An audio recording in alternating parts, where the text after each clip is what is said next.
I'm Michela Ellis, and I'm a partner in the litigation practice at Thompson. Let's talk about marriage and divorces. The matrimonial and divorce law in the Bahamas is a curious mixture of the old and the new. The statute which governs divorces is 92 years old. There have of course been amendments over the years, but the act is largely as it was when it was enacted. Our act takes a traditional approach to divorces.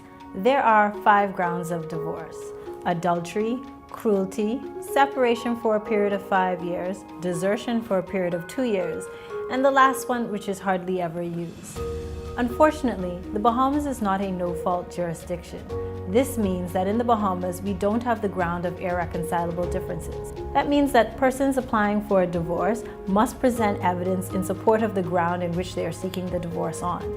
This may seem like a daunting task, but when it comes to uncontested divorces, the laws of evidence are slightly relaxed.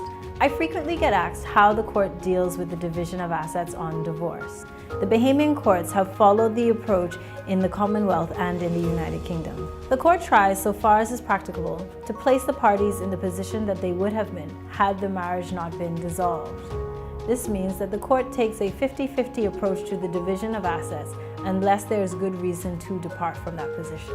A reason to depart from that view would be assets that are acquired by inheritance, assets that are acquired solely by one party without the contribution of another. We are getting asked more and more about prenuptial agreements. When we were asked this question prior to 2011, we would advise that prenuptial agreements do not have effect in the Bahamas. But in 2011, the Supreme Court considered a matter involving a prenuptial agreement and gave effect to the prenuptial agreement. However, the court retained its jurisdiction and varied the agreement. The court felt in that circumstance that the agreement did not provide sufficient housing for the wife post-divorce, and so the court varied the agreement to provide housing for the wife after the divorce. Prenuptial agreements can be beneficial because they can protect certain assets from being divided on divorce.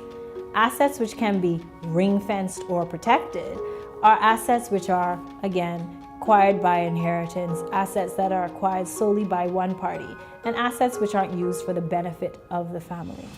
Those are some of the questions that I get asked about marriage and divorces. I'm Michela Ellis, and this has been a GT Minute.